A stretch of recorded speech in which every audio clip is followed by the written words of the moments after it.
Hello. Hey. Welcome to another episode of Scary But Not That Scary. Tonight's episode, we're going to talk about a bunch of really, really good stuff. Yes. So we're back. With a vengeance. You might have seen we recorded live Parking lot. from the parking lot the other night. Probably going to start doing that a little more often. Yeah. It was easy to record, easy to throw up. Yeah. Got a good reaction. So It was. if you didn't see the post in the newsletter or elsewhere, if you find us while we're doing that, Joe is carrying nice, handy discount coupons that are good for 10% off at the store. So if you see us out there, come by, say something, say hi, and you'll get a discount. You can be on video or not. Yeah. It won't be live streaming, maybe in the future, not yet though. So, you know. Either way. Yeah, but come by, say hi. Yeah. Because we go to the movies a lot. Yeah. So we're going to plan on just like talking about them like after every time maybe or every other time. More on that at the end of this episode. Yeah. So today we will do pretty much what we did last time. We're doing an intro now. We're going to go talk about some movies. We got a special guest later. We're going to do a little discussion about something we were in the theater to see. Yeah. So I guess we'll just get to it. Yeah. So what's up first, Joe? Oh, so we went and saw the movie Friendship. Ooh, Friendship. Starring Paul Rudd and Tim Robinson. Mm-hmm. If you have never seen I Think You Should Leave, probably not going to enjoy it as much as we did. It was very much kind of in the Detroiters, but darker. It's like way darker than Detroiters. It's like an I Think You Should Leave sketch, only whenever they cut off and you think if that went longer, it probably would have been going too long. Like that, it goes for another hour. Which, you know, pretty entertaining if you like that sort of thing. And you can't go wrong with Paul Rudd because he's a national treasure. But we also went with some friends that most of them liked it. We had at least one person that said, I literally don't know what anyone else was laughing at. So, you know. I thought it was pretty funny. Your mileage may vary, but that's kind of Tim Robinson. So. But then we went and saw Jurassic World Rebirth. I don't know if you know anything about the Jurassic World franchise, but it's a national treasure in its own. I think the first Jurassic World started off as a decent B movie, and now we're kind of getting into an age where like they are law of diminishing returns. I'm not gonna lie, I didn't hate this one. Even though I act like I hated it, but I didn't, because it was mostly at a technical scale that I didn't like it, just because of weird inconsistencies. Yeah. That I was like, come on, you're a probably like a $400,000 budget, and you're like missing things and forgetting things, and I'm like, I wanted. I think your estimate was way low for the budget. I immediately wanted to do a fan edit of this movie and put it together with some of the pieces of the last couple of Jurassic Worlds, because the reason why I was excited about this movie, Jurassic Universe, was the one scene where they are in the raft and going down the thing, because that scene was in the original book and had not been filmed before. So I did appreciate that scene was in the movie, because I thought it was going to be in the movie, and then it was. Spoiler alert. Yeah. But other than that, I mean, it just felt like more dinosaur scenes and weak story between them, which feels like the story of the last two as well. So. Very sneaky dinosaurs. So I don't know. What do you think? Thumbs up, thumbs down, thumbs mid? You know what you're getting. It's not going to surprise you. I think that's probably what it is. So, like, I think that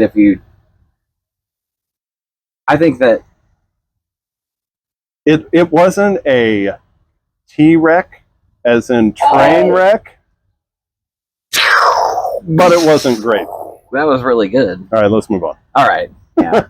I was going to say some stuff that probably was inappropriate, so that's why I kind of stopped myself. So I was just like, I don't care. Yeah.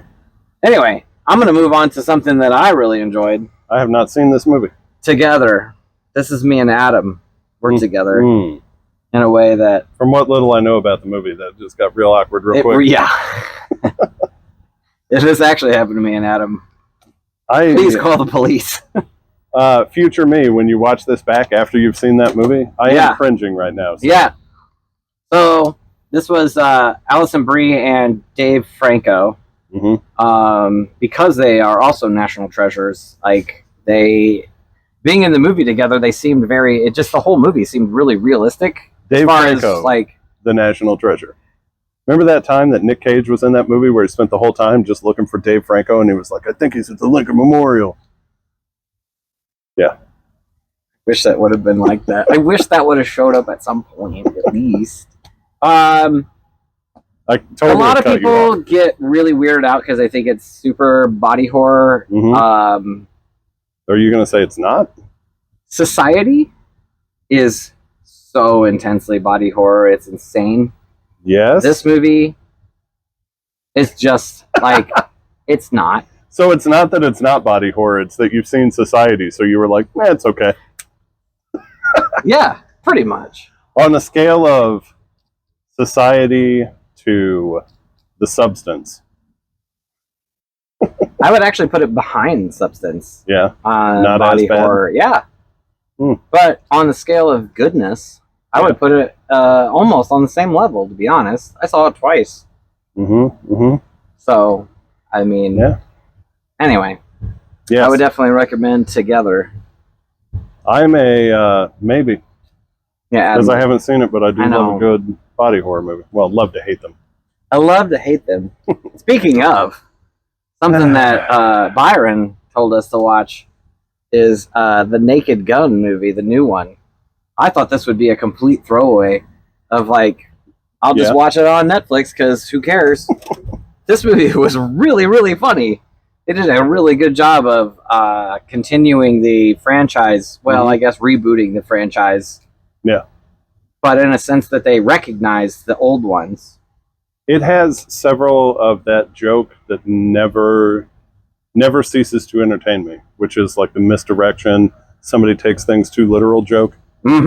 Like the classic from Airplane is like, we got to get to the hospital. The hospital, what is it? It's a building with a bunch of nurses and doctors, but that's not important now. Yes. There were several of that exact joke. Yes. And I laughed every time. The plot was super thin. The length of the film was, I think it was an hour. Yeah, it's like 88 minutes. It's so short, and it made me so happy because I was laughing the entire time. And also, later, I found out that Pamela Anderson and not Dave Franco. Not Dave Franco. Huh? Liam Neeson. Liam Neeson, yes. Leasing some cars. Yep, leasing Nissan. Liam Neeson's leasing some Nissans. Yes. He is dating Pamela Anderson, and it made me think, that's so adorable. That's so great. She's been through so much shit. It's like, that's fun. I just came up with a tongue twister. Oh, come on. Liam Neeson leasing his niece, Lisa, a Nissan. That was very good. I can barely say it once. That was good. Anyway, we went and saw Weapons. This is our friend Jacob.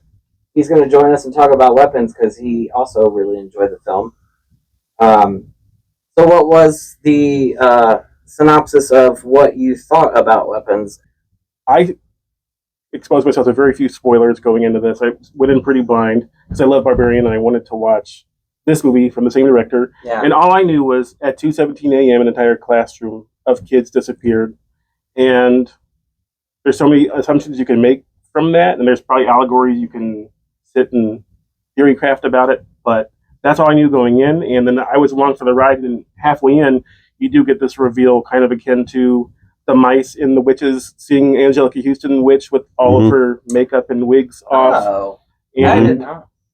Yeah, and I think that's cool. That movie might lose half its audience at the moment where we get Amy Madigan's witch coming onto the frame. She enters the school principal's office, and it is one of the craziest makeup and aesthetics of a character I've seen in years. And when she's walking into the office, you see her behind like a fogged mirror, and it's like the scene where RoboCop is boom, boom, walking into the police department the first time. It's that frosted glass where she comes out from it's to reveal herself. Yeah, and then you're going to decide. I think there's just it's going to split the audience in half. You're either still on board at that moment, or you're just.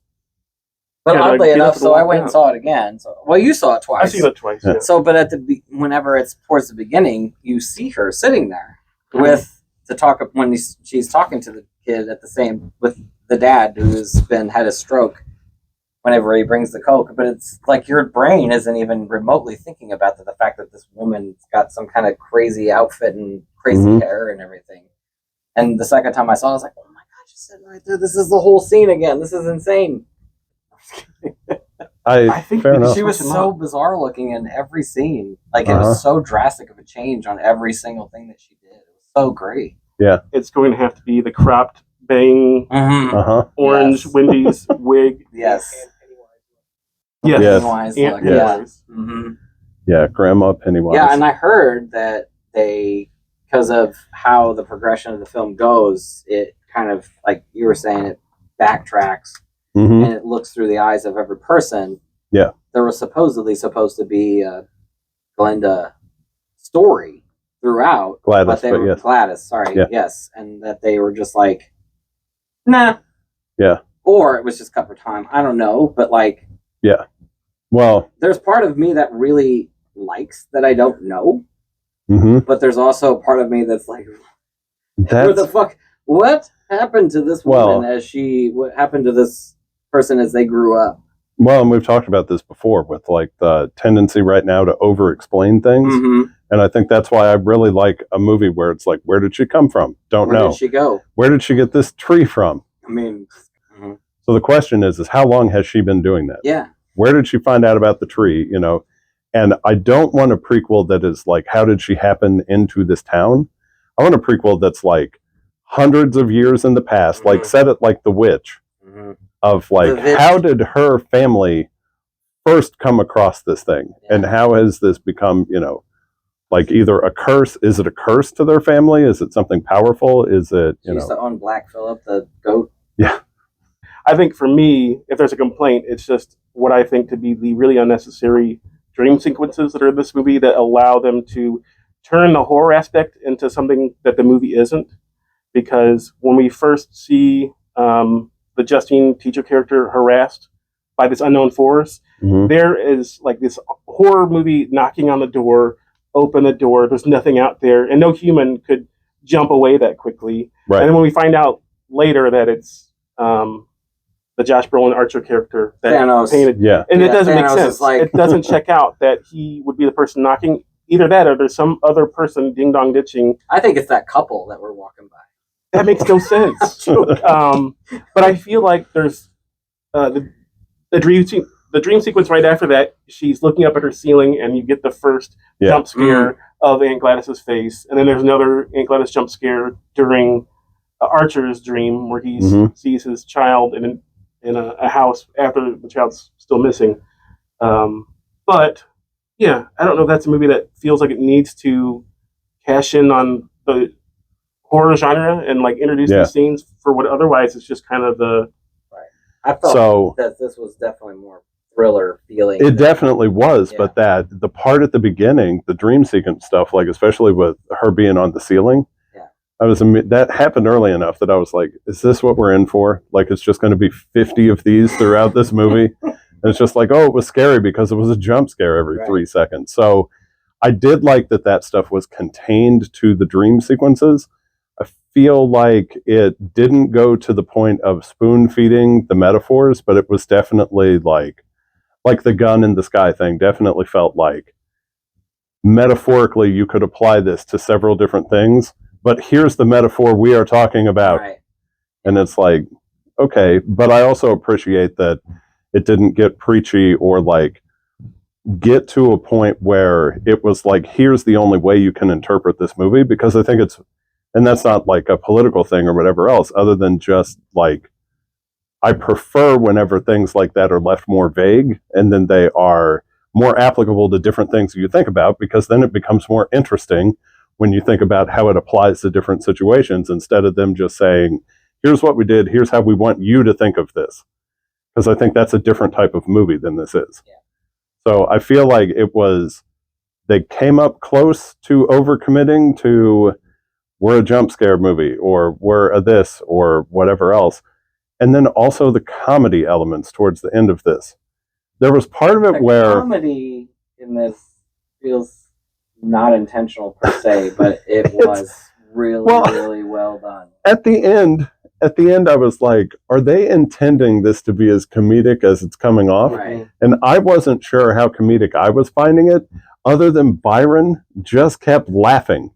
Every time you would, so spoilers, but whenever she's running through, like, there's that one scene where the guy, where he cuts off the lawnmower, and then you just see her go, ah! And you hear the kids go. They can't even hold the camera straight.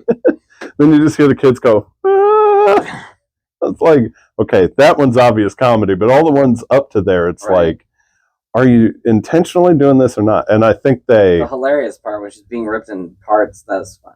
I think, so I think, yeah, and that part too, right? Like, it felt very deliberate. I will say that. Like, none of these things felt like they were an accident. It didn't feel like, oh, you know, we were more on this metaphor, and then we left that on the editing room floor. Like, it didn't feel like that. It felt like it intentionally was like right up to those lines, and like they knew what they were doing. And I really appreciated that. But I do think that leaves moments where you're like, did they want me to get this out of it, or like were they implying this, or like where did they want me to go with this? What is? I mean, Campbell's chicken noodle soup. They're never any of them. Every time they get sick, they're going to be like, they're like, listen, no more fox hunts for me. That's too traumatic.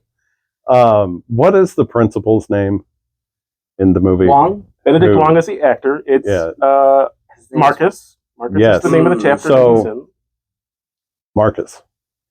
Some of the facial expressions that he has when he is being a weapon, I couldn't tell if he was, it's such an intense look. Part of it is like, is he compelled to go do this thing? Or how much of it is he's not piloting his body and he is horrified by what he is doing or watching? And that like gets into the same thing of like, psychologically, what is this doing to them? Because, I mean, the fact that it is called weapons, obviously points to some metaphor, whatever else. But like, just thinking of like, you break the stick and then that's it. Like, they are just a weapon on a mission. They're just physically going to accomplish this task.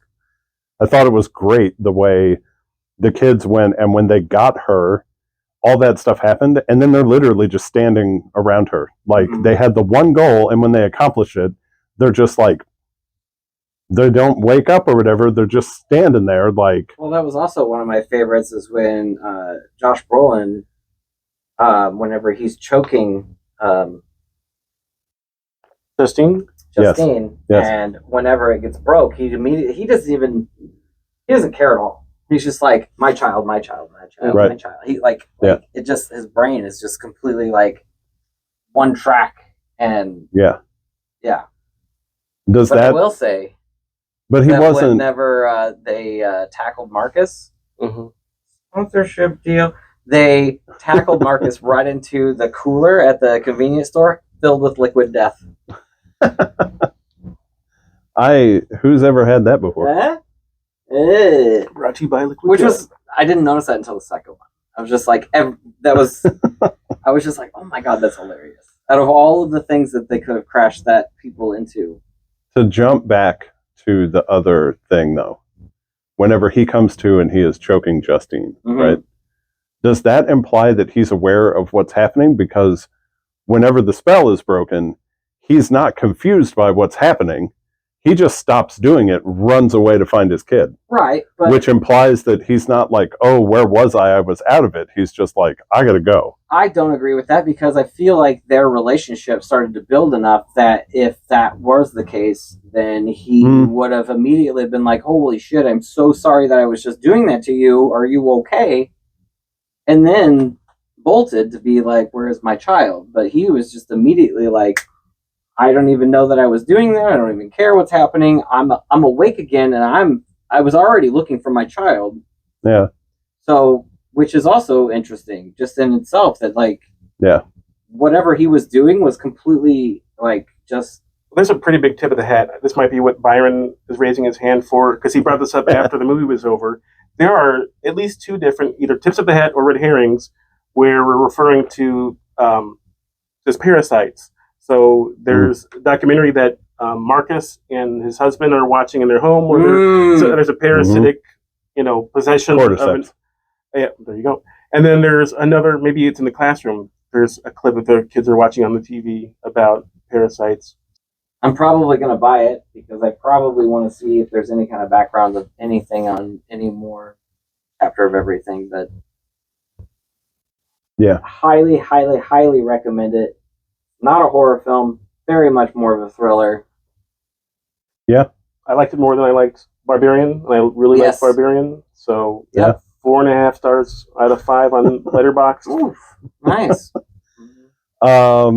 Yeah, I mean, I definitely recommend it. I think if you're a parent, this is a weird one. Oh my. The other thing that we said outside of the theater was that this probably didn't affect me as bad as it would have if I hadn't seen Prisoners before. Because Prisoners is a lot like this, but it goes kind of further down the, not a fun time for parents path. So this definitely is along those same lines, doesn't go as far. I'm not a parent, and I even started to feel like, I was just like, holy, yeah, it was. Yeah. So it's definitely intense, but. Yeah. But. If everything we talked about and all the spoilers and everything sounds like something you'd be interested in, definitely see it. You think you might be into? Definitely see it. Check it out. It should really be Cheddar Goblin. Keep going. All right. So we just had a discussion. We did a thing. We talked about some movies. So how do you think that went, Joe? I thought it was really fun. I was glad Jacob. It was nice to have a special guest appearance. Yeah, glad Jacob stopped by. Maybe that'll start happening more often. We don't know. He's back over there, giving a thumbs up.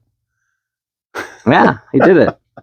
That whip pan just made everybody. That was a good nauseous. whip pan. What else is going on? So, what's happening Friday? We need to tell people about Toxic Avenger. Toxie. We're gonna go see it 7 p.m. at the Edwardsville Showplace 12, or Showplace even, or Chopin 12. So Chopin 12. They play, Chopin films. Yeah. Anyway, so we're probably going to see it then, and then we'll probably stand outside and do the parking lot thing again, just because we thought it was kind of fun and cool. Yeah. So if you see us, we're going to look like us. We almost always look like this. Yes. We're very on brand right now. Yeah.